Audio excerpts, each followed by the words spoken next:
ঝটপট দেখে আসুন, ড্রাগন চিকেনের একটা রেসিপি এইমাত্র আপলোড করেছি, অবশ্যই দেখে আসুন, আপনাদের নিশ্চয়ই ভালো লাগবে। ঘরে থাকা উপকরণ দিয়ে আর কয়েক টুকরো চিকেন হলেই হয়ে যাবে। আর আজকে দুপুরের থালাতে কী নিচ্ছি দেখতে থাকুন। প্রথমে লেবু, লঙ্কা আর পেঁয়াজ, শসা এগুলো তো প্রত্যেক দিন থাকে, সেগুলো নিয়ে নিলাম। অবশ্য পেঁয়াজটা আজকে নেই, রাখিনি।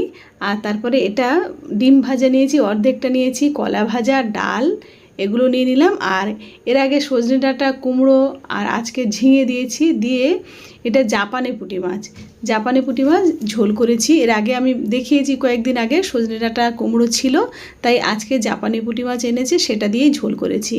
আর এখানে মশলার মধ্যে দিয়েছি, আগেও বলে দিয়েছি আপনাদের, যে আদা, জিরে, তেজপাতা, শুকনো লঙ্কা দিয়ে এটা করলেও ভালো লাগবে, আবার রাঁধুনি ধনে গুঁড়ো দিয়ে করলেও ভালো লাগবে। আর সবশেষে আচার নিয়ে নিলাম। কেমন লেগেছে আজকে থালাটা? ভালো লাগলে সাবস্ক্রাইব, লাইক করতে ভুলবেন না।